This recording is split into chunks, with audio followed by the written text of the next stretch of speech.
Go ahead. Hi, welcome to Cut and Uncut. My name is Daphne, and I'm cut. And I'm Bonnie Violet, and I'm uncut. And here we talk about all things trans. And then some. In this episode, we will be recognizing Trans Day of Visibility. We'd also like to give a big shout out and a warm thank you to our Patreon members, Skylar Bean, Jacob Blankenship, Elizabeth, Danielle Loyal, and Bertha D. Hugs and kisses. Yes, and be sure to watch us on YouTube, listen and rate us on Spotify, join us on our Patreon, follow us on the TikTok, and get your merch. I got mine.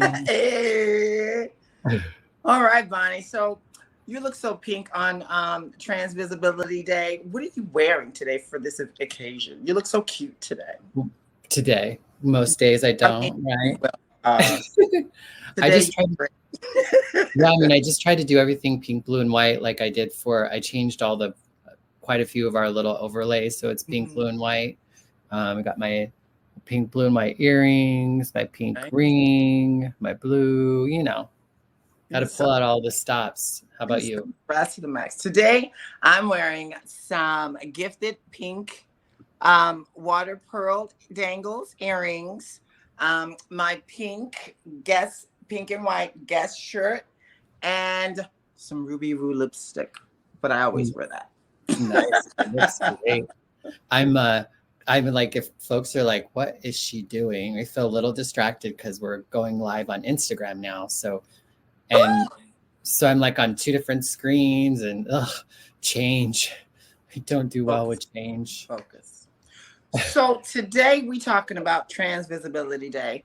And I just want to bring it back for a minute, Bonnie, where, on one of our episodes, my sister joined us and she spoke about how our community has so many letters in our community and everybody wants to be recognized. I know this is about Trans Visibility Day, but I just wanted to start out and give a quick education on the terms LGBTQS. No, I'm sorry. It's LGBTQIP2SA. All right. Do you know all about that, Bonnie? I do. I think I can get all those. Okay. So some of the terms, and I got this off of the Loyola University of Maryland. So if you have any questions, that's where I got it. The first one we want to talk about is ally. Bonnie, to you, what is an ally? Ally. Sorry, I keep hearing that. You lie? Why you lying? Ally. I lie all the time. Hi, my name is Christian, and this is anyway. An ally is the idea. The ally is somebody who supports the LGBTQ plus community, and not just like, oh, I have a gay friend, or I have even a bunch of queer friends, but in the sense of that you actually like participate in, like you vote in a way that supports LGBTQ folks. You maybe march in parades. You donate or contribute to LGBTQ, support or mutual aid, those sorts of things. So it's more of like an action rather than just being, the friend, but actually really being an ally. That's an amazing answer. So according to Loyola, Bonnie, it says a person who supports and respects sexual diversity acts accordingly to challenge homophobic and heterosexist remarks and behavior and is willing to explore and understand these forms of bias within themselves. Yeah, exactly what I said. That's exactly what you said. You on word top. For word. Verbatim, sister. Okay, yeah. And then the next one is asexual. Do you know what that one is too? Or do you want to put it in your words? So an asexual, and I think the thing that's important to understand about some of these as we get into like sexuality and gender identity is that like it all kind of comes down to our understanding of what those things mean to us. And then also just like heterosexuals, it's not like all straight people have the same type of sex and the same type of sexual behaviors and they look the same and act the same. You know what I mean? Like there's a variety of expressions of being heterosexual, just like there are for these as well. So asexual typically is somebody who's not necessarily attracted in a sex, like sex isn't a big part of their desire or draw to being with a partner. It's really more about the emotional kind of intimate connection versus physical sex. Okay, and put that in a sentence, Bonnie. Like, I mean, I think that the long and short of it is like an asexual person is typically somebody that is not really into physical sex when it comes to being in an intimate relationship. Okay, that's great. According to Loyola, asexual is a person who generally does not experience sexual attraction or very little to any group of people, may still have romantic, emotional, affectionate, or relational attractions towards others. Again, so, exactly what I said. I'm trying to tell you, girl, you can teach this class. Hey, this one you may know. I'm gonna give you the benefit of the doubt. Binary gender. Yeah, so binary gender is just the idea of being male or man or woman, and that's it. And to be a man, you're masculine, you're not feminine, you wear pants, like you do manly things. Whereas, and again, there's a spectrum to that understanding of that. But basically, the idea is there is either a man or a woman, and you are either a man or a woman. And as a man or a woman, you act accordingly. Okay. Is that your final answer, Bonnie? That is my final answer. Okay. Well, according to Loyola, binary gender is a sociological construct or traditional view of gender limited to man and woman, defined by a collection of characteristics that are culturally associated with maleness, which is masculinity, or femaleness, which is femininity. Again, yeah. Girl, you can't. I have the layman's version. All right, well, I'm gonna get this is a hard one. I don't think you know this. Binary sex. Binary sex. Yes. It's gonna be the same thing, except for it's about your like what people would refer to as biological sex. So what you were assigned as at birth as male or female. And that's the only option. Even though we know there's intersex and you jumping the gun, Bunny. I know, but okay. So according to Loyola, binary sex is a sociological construct or traditional view of sex limited to male and female. So you are on point again. Yeah. All right. So what's biological sex, Bonnie? I'm like, that's probably annoying. The banner's still going. So biological sex, typically when people use that term, it's the idea, usually it's like either you're a man, meaning you were born with a penis, or you are a female, meaning you were born with a vagina. Mm-hmm. And it's very much like that's kind of it. Okay. Well, Loyola says that biological sex is when you have sex with the dictionary. No, I'm just kidding. No, biological sex is the physical anatomy and gendered hormones one is born with, generally described as male, female, or intersex. Yay, good. I'm glad to hear that. Mm-hmm. All right. Now, this one, a lot of people may know. Give me what biological sex is. We just did that one. Okay. Mm-hmm. Bisexual. Well, bisexual is you buy me something, I'll be sexual. Right. So typically, in kind of speaking in a more binary idea, but bisexual means you are a man who has sex with both a man and a woman, or vice versa, a woman who has sex again with a man or a woman.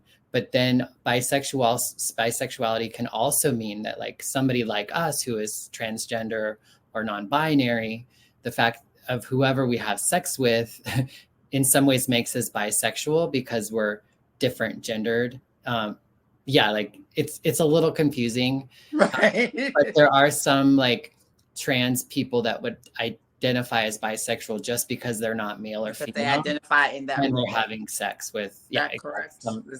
Okay? Is that right? Yes. So go ahead. I think it's great if you could read the definition because I think that really helps. Okay. Wrap it up. Right. Bisexual A person who experiences sexual, romantic, and or physical attraction to people of their own biological sex, as well as another biological sex. Yes. So how does that relate to trans? Well, so trans people aren't considered biological sex. So you're either man or woman when we're talking about biological sex. Okay. So um, so we then are counted by our sex at birth, I guess. And if we're attracted to it, again, it's kind of, I think, your understanding of things. But basically, it's the idea that you're attracted to the same sex or gender, as well as someone of the opposite sex or gender. So to give an example, if I am a male to female transsexual and I identify as female, but I'm sexually attracted to a man, that would be no, or a woman, that would make me bisexual. Or is that wrong? It, it would kind of depend. Again, you know, if you saw yourself as a woman, and we're like biological versus whatever, if you saw yourself as a woman and you have sex with another woman, then you would probably identify as a lesbian, even if you were assigned male at birth. However, you may not see it. But if I also like men as a woman, that would make me bisexual. Exactly. Okay, got it. Ooh, good one, Bonnie. Biphobia would be somebody who has basically, you know, a phobia is a fear. Mm-hmm.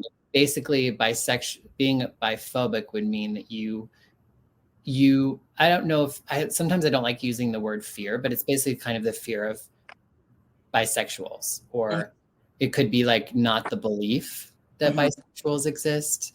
It really could be kind of, people might label something biphobic, depending again on, but it's in the general term is just a fear of bisexuals. Loyola says that biphobia is fear of, or hatred of, or discomfort with people who are bisexual.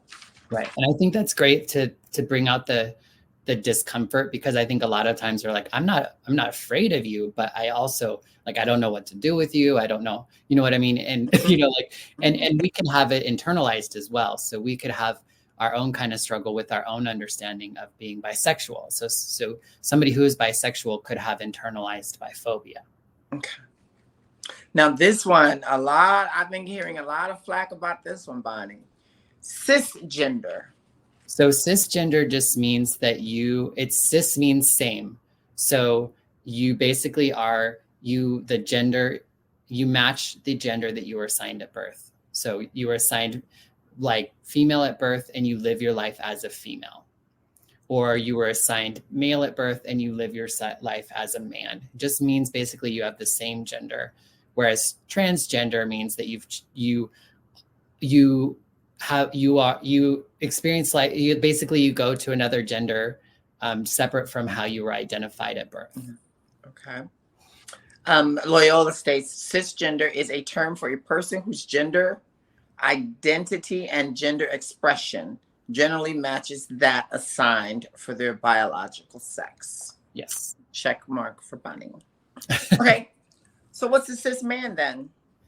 It's just a man a person who is identified as male at birth, who lives and expresses himself and identifies as a man still today. Okay.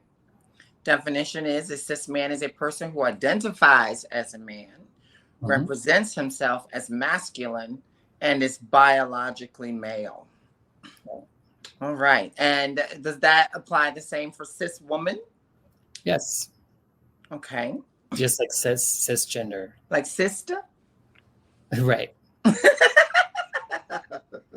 All right. Closeted. Closeted just means that you aren't open about your LGBTQ-ness. So whether that's something, it's basically something that you hide. in Black community, oftentimes people refer to that as being in the DL or the down low. But basically, it's the idea that you hide your LGBTQ-ness. And some of that could be that you might not even be fully aware of it yet. Mm-hmm. Or it also could be that you do know, but you don't tell everybody. Oh, like maybe family doesn't know, or work doesn't know, or it just means not everybody knows about your, I guess, sexuality or gender, identity. Okay. And Loyola states that a person who is keeping their LGBTQ sexuality or gender identity hidden from many or any people. At times, being in the closet also means not wanting to admit one's own sexual identity to oneself. Yes. Bonnie, did you study this beforehand? Girl, I've been doing this a long time. Okay. Let's talk about coming out. Coming out. How does this apply to the transgender world? Let's talk about what a trans person would do. Coming out. Can you? A lot of people, a lot of more progressive people, like coming out is the idea that I'm telling people, like I'm coming out of that closet, right? I'm telling people that I'm gay, lesbian, trans, whatever. But I personally like it better to say like a calling in, like I'm inviting you into this part of my life, instead of like, so that it's kind of about me bringing you into my world versus kind of like, I don't know. I think it just changes the relationship of it. So I like the idea of bringing people in versus coming out. Pretty powerful, Bonnie. Loyola says that closet, it means a person who is, Loyola says that coming out is the process of revealing your sexuality or gender identity to individuals in your life. This is a lifelong and sometimes daily process. Would you say that that is an accurate assumption of the definition? Yes. And it's always happening, like, and it like, it's like with new people that you meet, like at work, there's so many different places. We're constantly in some ways coming out. And especially if we like, sometimes we can kind of pass in the sense of people aren't going to notice that we're gay or notice that we're trans or notice that we're intersex.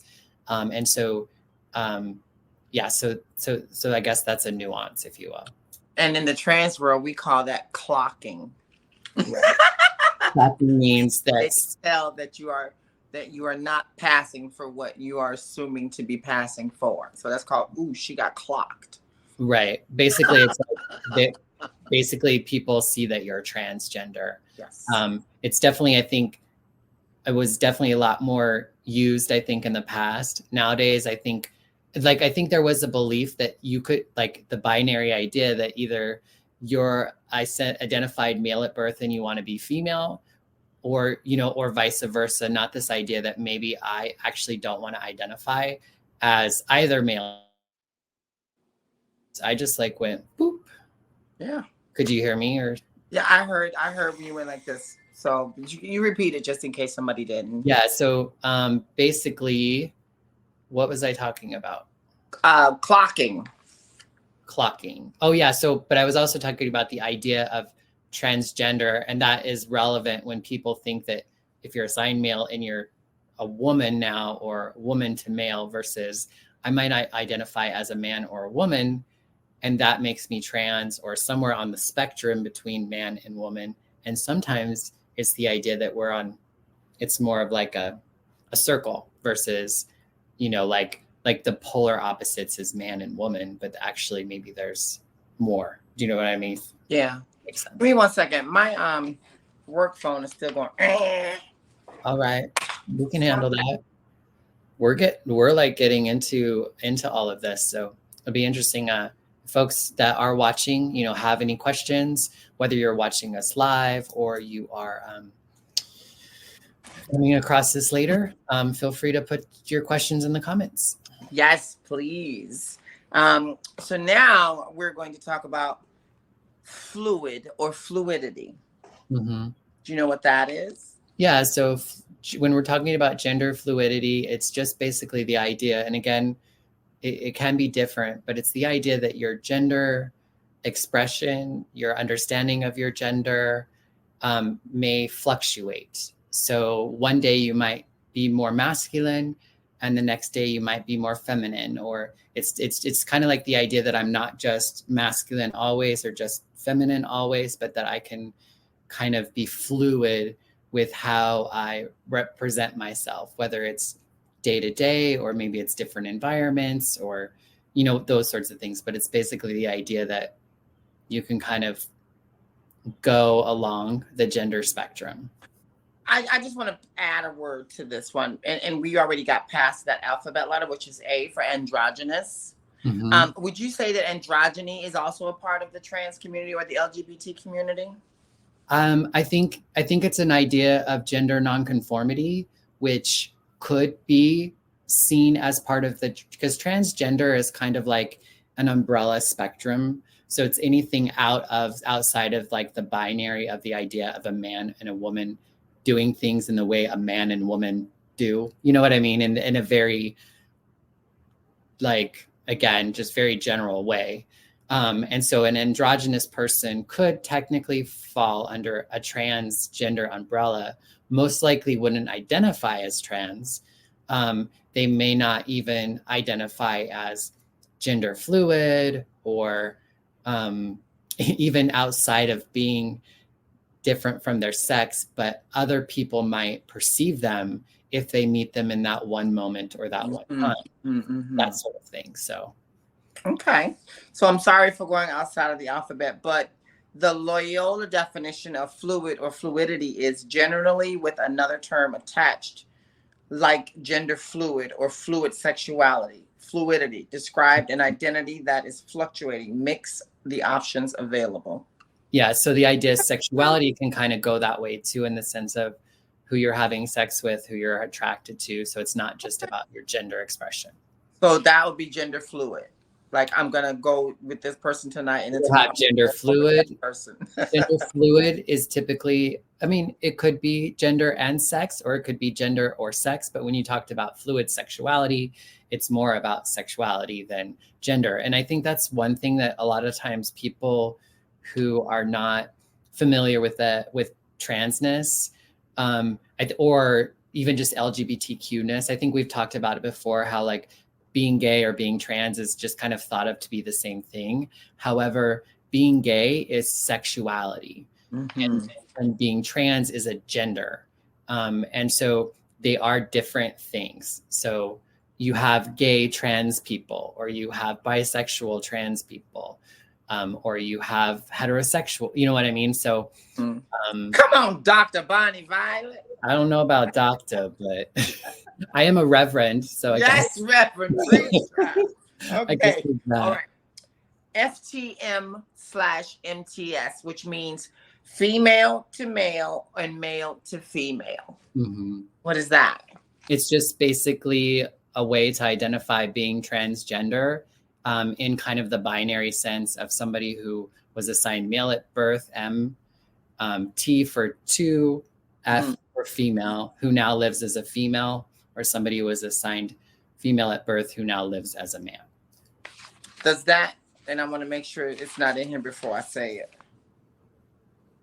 It's not in here. So does that the term that used to translate as she-male, that everybody hates? Is such a wicked, is that like a slanderous word for trans, she-male? Yeah, nowadays they might not use that term. Most people, like, we might use that within our own community, but it's definitely not something that people outside of our community would want to refer to as it's definitely thought of being more of a derogatory term or a slur to some degree. And so like even RuPaul doesn't say she-male. She used to say you got she-male, as in like male. And so they went ahead and she was playing with that idea of she-male, because, you know, a lot of the times we try to take back those words that have been harmful for us, but then, you know, but then we've come to see things differently. And so she doesn't even use that term no longer either. That's being culturally aware, huh? Yeah, I think it's just being a little bit. We're educating people to be culturally aware of these things, huh? I think we're just coming to understand things a little bit more and have words for for things that have always been in existence. We're just, I think, calling it out a little bit more. Mm-hmm. Okay. Well, Getting more specific, I think. All right. Well, Loyola describes FTM, MTF, or male to male, or male to female, as a person who has undergone medical treatments to change their biological sex. So that's kind of the. I think that's a great distinction that I didn't speak directly to. Yeah. And I didn't, and I had to turn the page when you said that. Female to male or male to, oftentimes to align with their gender identity. So it doesn't necessarily mean that you have to have the sex reassignment. Did I read that right? Treatments, medical treatment. Yeah. Indeed. I'm hoping we're not, everything's frozen up on my end. So yeah, you froze. So go ahead and just keep talking if you can. I'm not sure why it's doing that. All right. And you can hear me though, right? Yeah. Mm-hmm. Okay. So then what does gay mean? Go ahead and can you hear me? I can hear you just fine. Okay. Well, being gay is just typically it's thought to be just a man who is attracted to a man. But it also could be a woman who's attracted to a woman. But it typically is meant to be men who are attracted to men. Looks like you're coming back, Bonnie, or you're trying to come back. Am I? It's weird. I'm going to close out the Instagram. Okay. And maybe that's what's doing it. Okay. So Loyola states gay as being a term used to describe a man who is emotionally, romantically, sexually, or affectionately attracted to other men. At times, gay is used to refer to all people, regardless of sex, who have their primary sexual and or romantic attractions to people of the same sex. So that's not what gay used to mean back in the day. Used to be gay used to mean happy.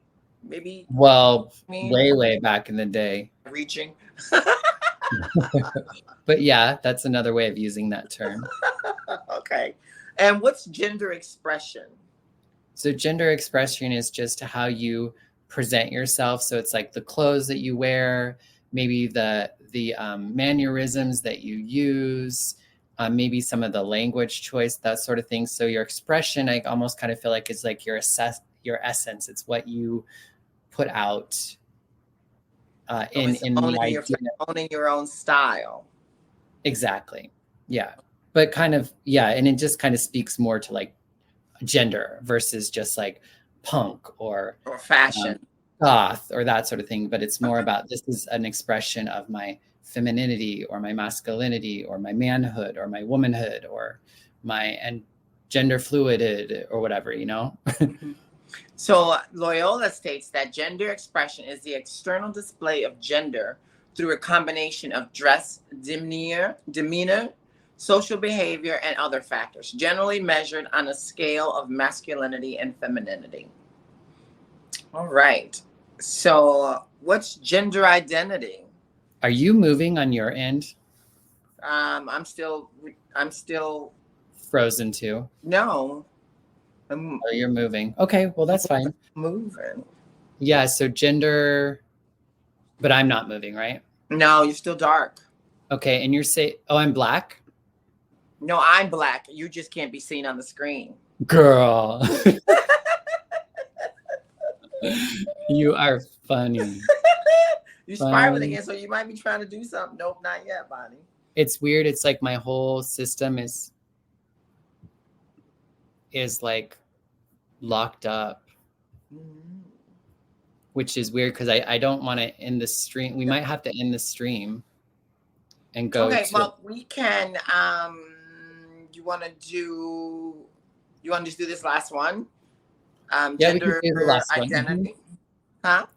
Yeah. So gender identity is just how you identify your gender. Do you identify as male, female, non-binary, gender fluid, transgender, trans? There's polygender, there's trigender, but basically it's, all of that and probably a little more. Yeah. And then some. And then some, right?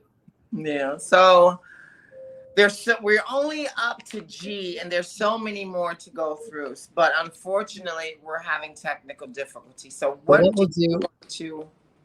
we'll do, since we're about halfway through the time, maybe what we'll do is we'll close out, and then we will load up a new stream, basically, if we can.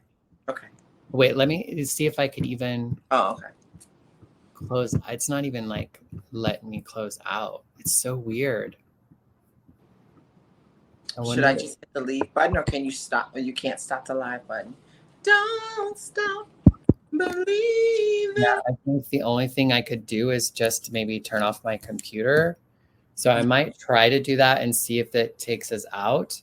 If it does, then for folks who are watching us live, because I know there are people right now, just hang tight. We'll be coming up again with a new stream soon. We do apologize for the technical inconvenience. We're this. But when we get in the studio, we won't have these problems, I assure you, because everybody will be fired. Right, Bonnie? Hello, Bonnie. And we're back from outer space. I just walked in to find that look upon your face. Right? That's wild. It's like everything just froze up. That's God trying to tell you something. What? Just shut up? Right. You know what the hell you're talking about. It's like, stop talking about this stuff. You're right. trying to indoctrinate the world. So we have a eclectic fandom with us. Is that a big old heart from them? Yep, it is a big old black heart. Well, I am so glad you are joining the conversation, eclectic. Indeed. All right, so Bonnie, you ready? Sure. How many more of these do we have? We're only on, we don't have a lot. Okay, well, let's go. Okay, next. We'll do it fast. Okay. Next. We were on gender identity, which you explained, right? Mm-hmm. And then we have gender queer. Yeah. This one I didn't know. Yeah, so gender queer is just like one of my identifiers is gender queer. And that's just basically the idea that you don't express yourself in the normative idea of the gender that you identify with, like somebody who's like, it's almost like androgyny, really, in a lot of ways. It's just a more technical term for it. Okay. Loyola says a gender identity that rejects the notion that all genders can be described on the masculine, feminine binary. Perfect. And heterosexism. Heterosexism would be... It's heterosexism? Yeah.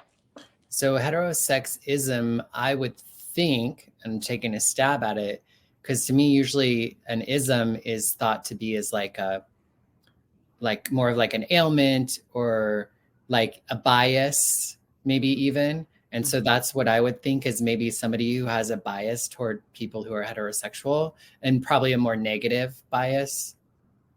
Okay. Loyola says that heterosexism are norms and behaviors that result from the assumption that all people are or should be heterosexual. Okay.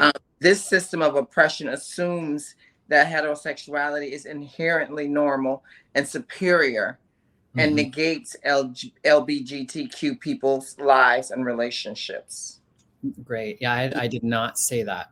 So okay. Well, we got the assumption that everybody is heterosexual. Yes. And that heterosexuality trumps LGBTQ. Mm-hmm. And then there's heterosexual. And that is a medical definition for a person who is emotionally, romantically, or sexually attracted to members of the opposite biological sex, often called a straight person. Right. Okay.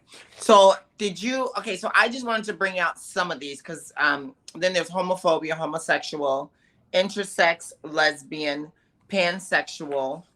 Then there is queer, questioning, sexual identity, transgender, transphobia, transitioning, trans man, trans woman, and two-spirit, which out of all of these, I have to say that is one of my um, identities is I identifies two-spirited, which means contemporary term chosen by Native American indigenous people who identify with a third gender, implying a masculine and feminine spirit in one body. Then, so are you indigenous? Yes, I'm indigenous to Chicago. No, I mean like yeah. We supposedly have some Native American in our back in our DNA. I did my mother does, believe it or not, but I just don't seem to have it in mine. But she does identify in her chart. I would have thought that I had some, but yeah, and two spirit is almost like, it's not quite the same as like gender, but for non native folks, it kind of, I don't know, I don't think I could speak well to it, but in the sense that transgender is kind of an umbrella term, two spirit in the same way is more of an umbrella term for the idea that there's more than just male and female identities and representations. So in different tribes and different groups of people, they might have different names for these individuals, but it's kind of commonly known and seen in the community or the group that there are people like this. There's kind of like a third gender, or again, that's kind of like putting white people's language on native language that doesn't quite translate the same way. So yeah, that's my limited understanding. Well, thank you, Bonnie, for helping me get some of these terms out tonight. Yeah.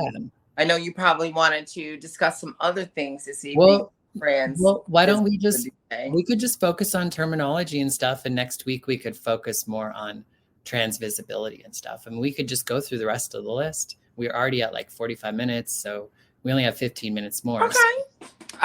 Well, we already done cut through the list. If there's anybody out there, are there any questions that you may have that you want to bring up in the chat? We'd love to hear from you. Yeah, definitely. The other thing I would bring up is just so like pansexual is how I identify.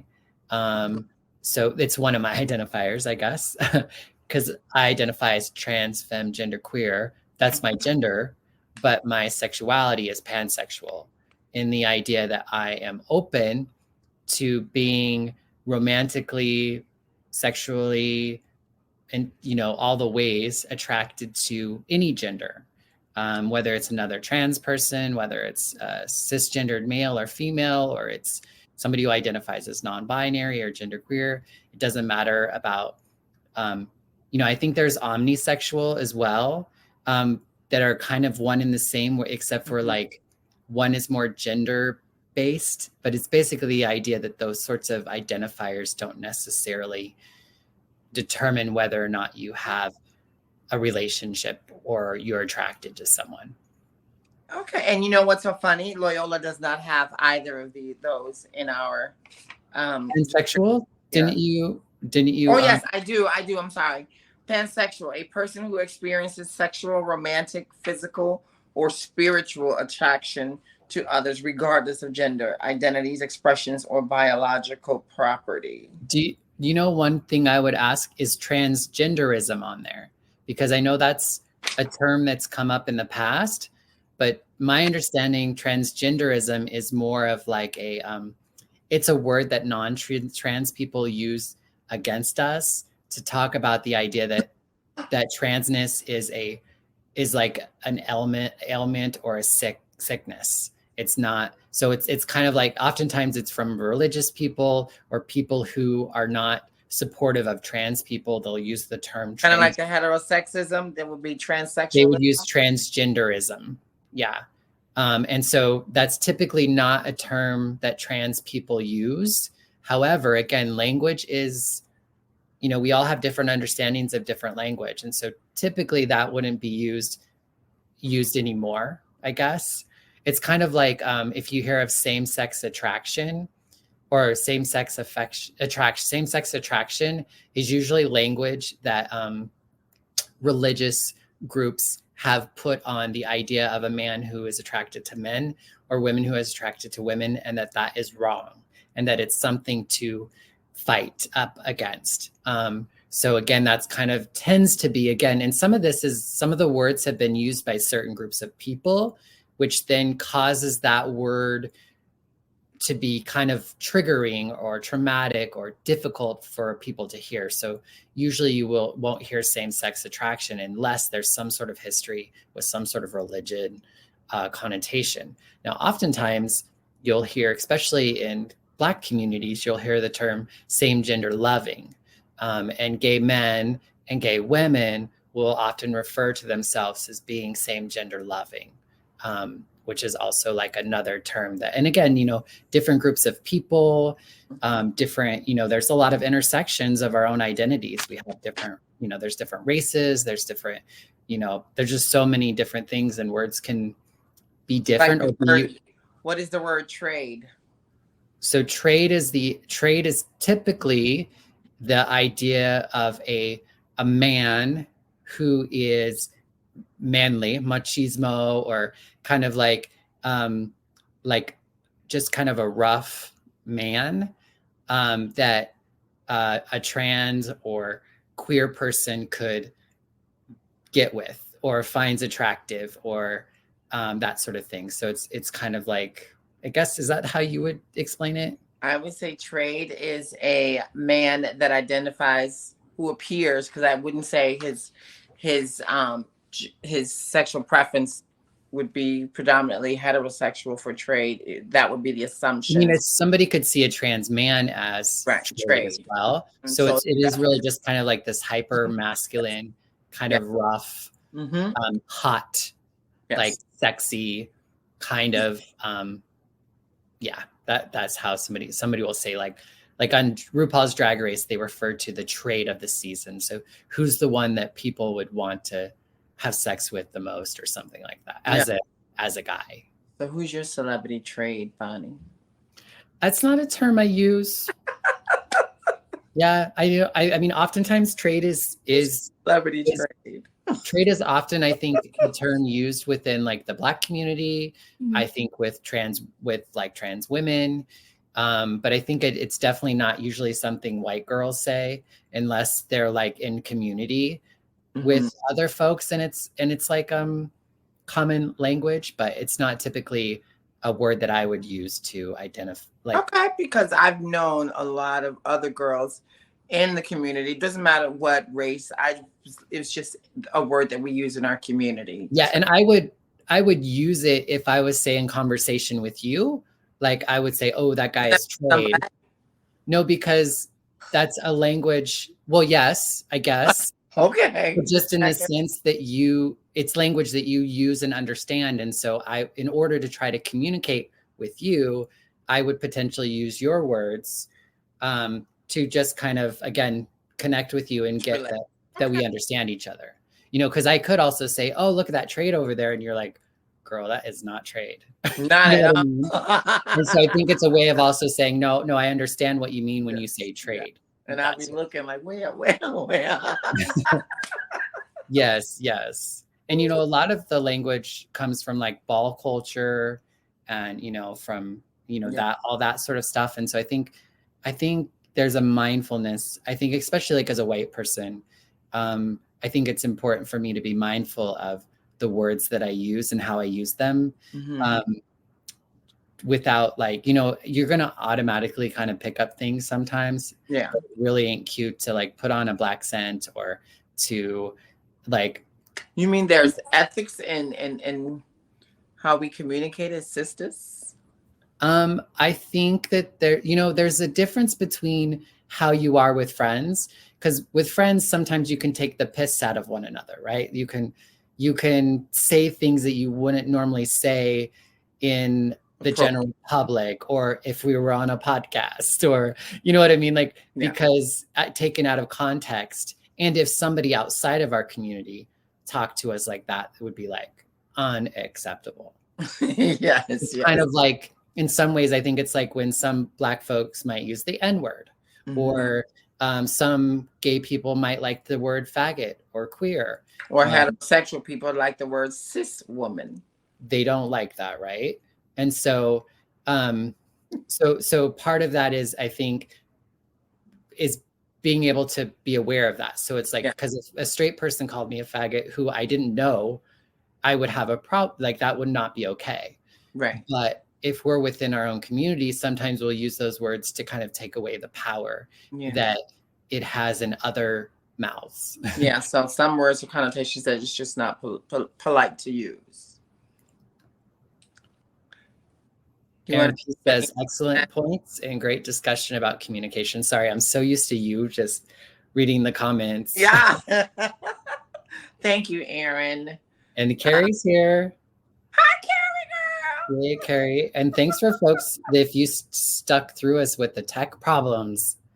Like, girl, I guess that's what we get when we're just two trans people in our living rooms trying to. My mansion. You swear this is the this is. I'm sorry, in your mansion, my apartment.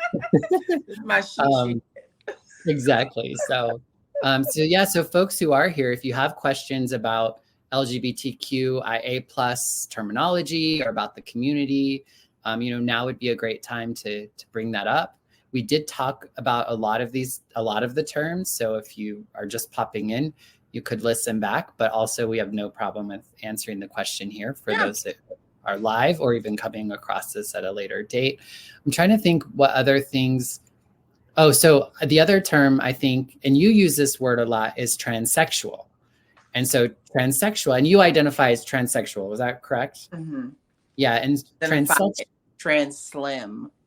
Trans slim, all right. Because and transsexual is one of those words that like historically was a way to identify as transgender. So I think people of your generation and maybe my even generation, we call ourselves queens.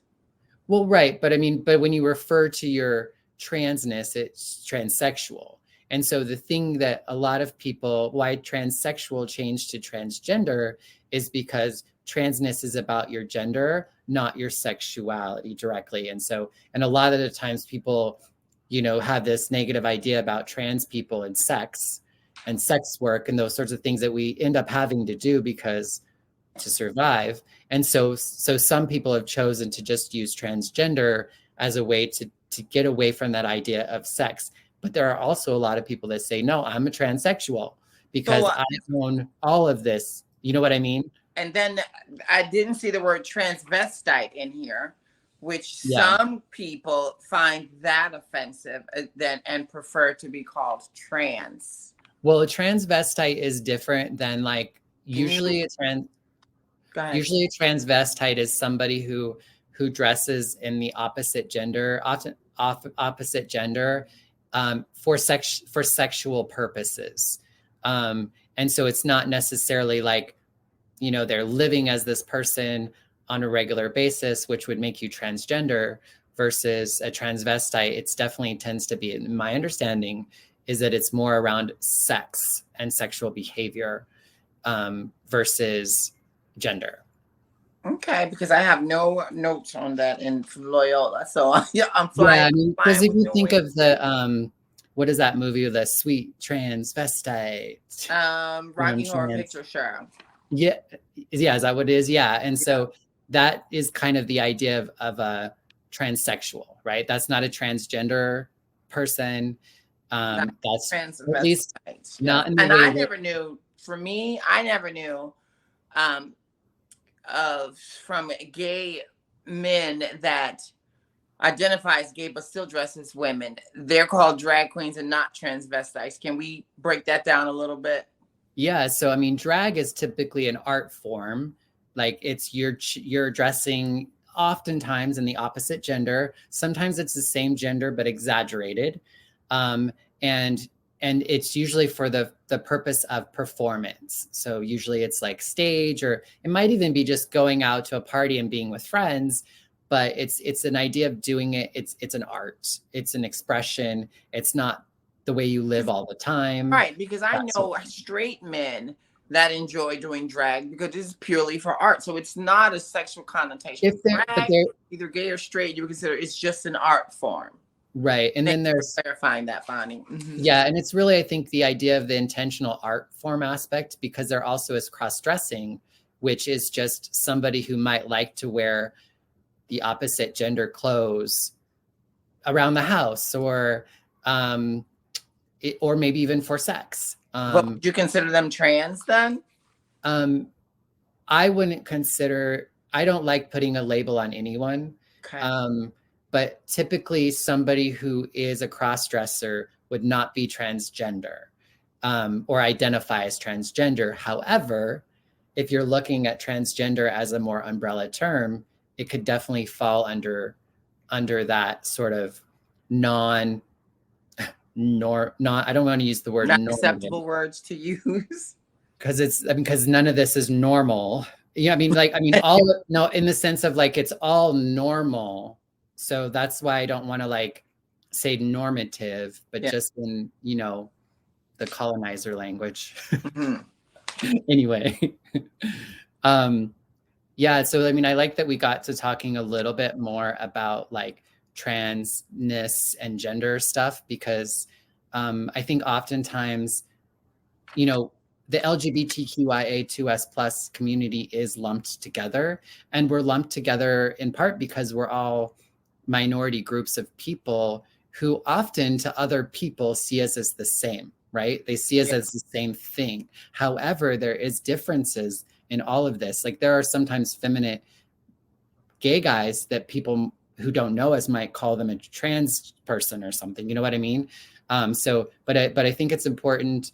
Especially when we're talking about, like last week, we talked about the political stuff. Mm-hmm. Like people are specifically coming after trans people for things, not gay people. You know what I mean? And there is a difference because it's around gender and that sort of thing. There is a question here with Aaron P. wanted me to talk about gender nonconformity. Okay. And gender nonconformity, again, is kind of like gender queer. Yes. They're kind of the same thing.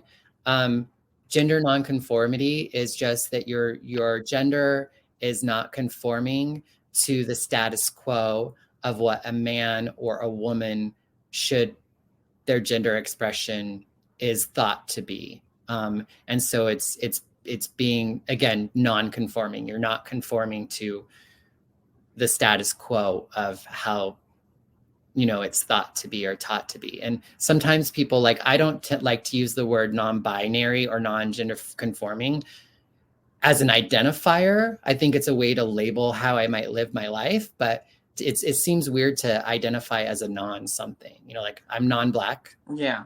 Like I don't, you know what I mean? That might be.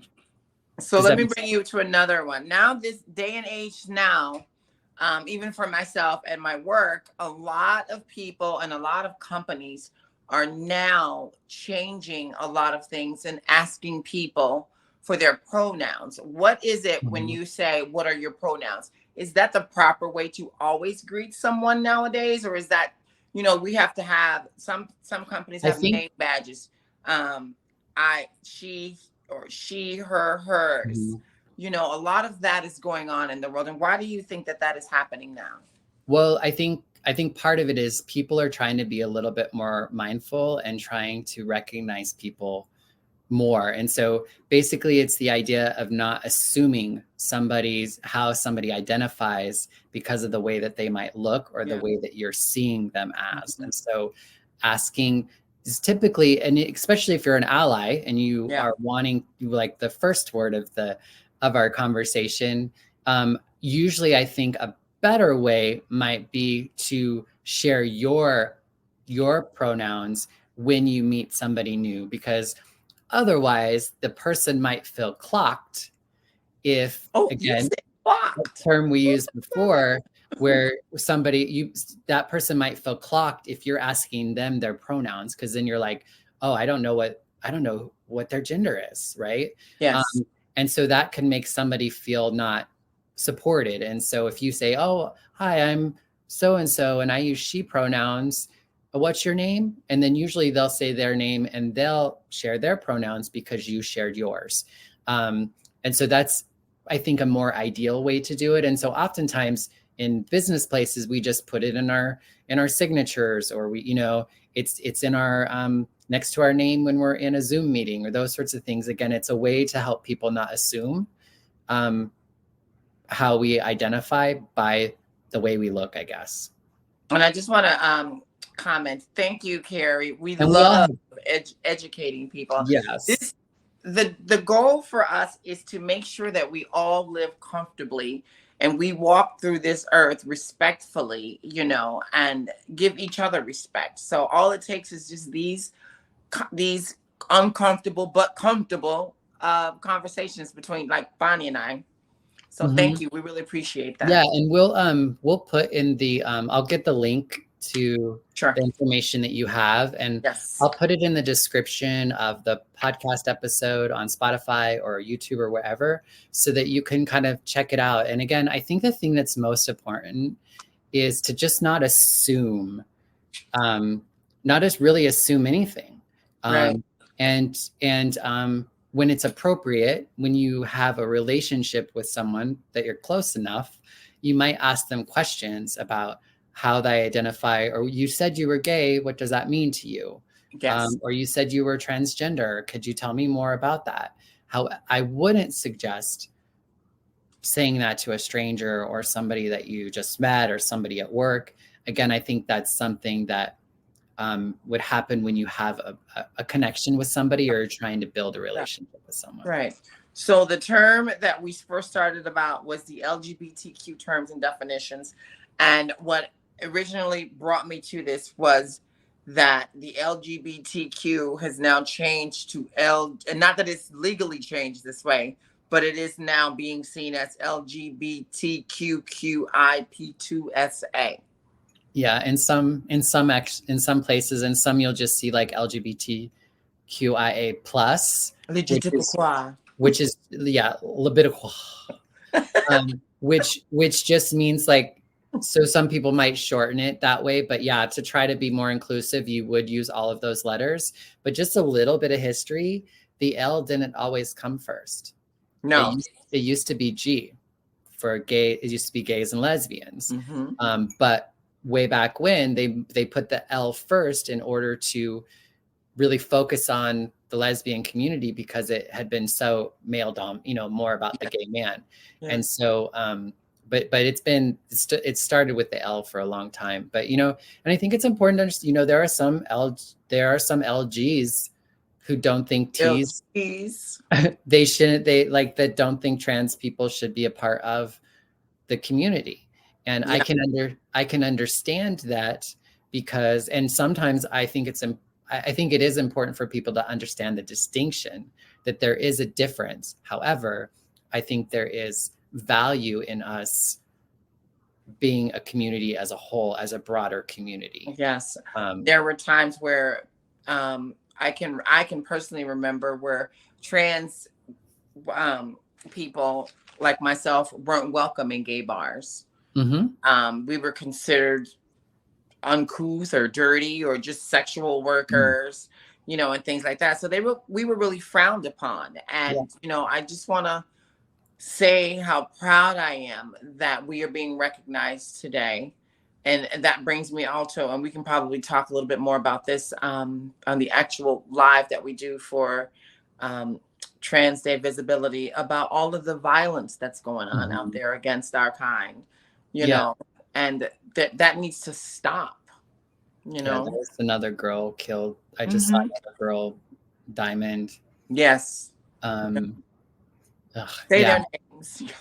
I know, right? It's yeah, and I think that's something that it's interesting because oftentimes that's just a common thing that happens in our community always. And Trans Day of Remembrance is often a time that is more about like the mourning and the remembering. And Trans Day of Visibility typically is more about celebration and joy and taking up space and claiming that like we are here and just being visible and the importance of visibility and how it matters. And so I'd love for us to talk a little bit more about that like next week. Sure. Definitely like the importance of visibility and why do we have this day and those sorts of things. And for folks who are here, this is not like to watch this video doesn't like automatically like educate you, especially if you just go with what I said, because I know it's confusing. And I often don't like just talking about these terms because again they're so nuanced and dependent on an individual's understanding. So I would encourage you again to like check out the links in the description. You know, there's lots of great information online. I think if you are, you know, there's also lots of really bad information online as well. Yes. So really check your sources, and, you know, there's great movies and books to read. And just, you know, try to find stuff that are made by trans people, or, you know, for, you know, so that you can actually hear from the, I don't want to say horse's mouth, but so that you, so that it's from our gaze instead of somebody else talking about us. It's like me writing your book, me writing your life story versus me telling, you know what I mean? You telling your life story. So Pose is a really great show that folks can watch. I think it really, especially around the intersections of Blackness and queerness, and then it goes through the generations of the 80s and the 90s, and there is the moments where queens are getting, you know, kicked out of bars, you know. Yeah, it's a very touching, but it really shows you about how the community was in New York around that era. So thank you. We do, Aaron. I agree with you. We all need to stick together. That was very kind of you to say. And it's not just us, it's we all need to stick together, you know. Mm-hmm. And once we do that, we're unstoppable. And I'm talking about us as a whole species. Mm-hmm. You know, that's what I mean. If these two cicadas can come together after 200 or how many years they haven't been together. Calling a cicada here, huh? I'm just giving an example of how a species can come together after 200 and something years and get together and mate and just make love. I mean, and make the best vibration that there is. Imagine how we are. We can't go an episode without bringing up trees. Yes. I heard they're picking up a storm. Right. That's a whole nother story. Yeah, I think it'd be great. We're also like, and, you know, like for folks, we are doing reaction videos now too. There is a video that there's a song that Dylan Mulvaney made, which I think might be a really great thing for us maybe to do a reaction and an episode next week. I don't know, it might be something because I think it might be You mean we're going to take off our Ren hats and give another type of reaction? Yeah, I think it might be a way to merge what we do. But I think it'll also spark us into the conversation about visibility, and how we're visible, and all that sort of stuff. So I'm thinking it might be a good way to do that. Carrie says, good example. So she's supportive of your sequoias, even though I'm like, you lost me. Carrie. I just love you, Carrie. I do. I love that Carrie found us too, for sure. Gosh, what a roller coaster we went through with all the tech stuff, but we did it. We always do it, Bonnie, because that's who we are. Yes. Well, I will cut out the, you know, do some edits. You gonna cut out my solo? Oh. Well, if it wasn't any good. No, but more so for, I mean, when it comes to, because I have to upload the audio for the podcast and stuff too. Yeah. So anyway, we're going in the weeds talking about crap that people probably don't care about. What's that? You talking about my cicada comment? No, me talking about like uploading and whatever. So we're going to do a Trans Day of Visibility part 2 next week, and we'll really focus on the importance of visibility versus terminology and stuff. Thank you, Carrie. No, you did that, I think, with your. Remember I can do it again. That was oh my gosh! I thought you did that. I did that. Girl, I can't. You can't do it. No, I love that. It was so great. Resilient buggers. Yeah, we are. You cannot keep us down. So, Bonnie, I unfortunately have to close out. Oh, yeah, me too. I'm done with you. Is there, we want to say thank you to Carrie and Aaron. And the other folks who are in that aren't Eclectic Fandom. Eclectic Fandom. Thank you all for joining us. It was eclectic.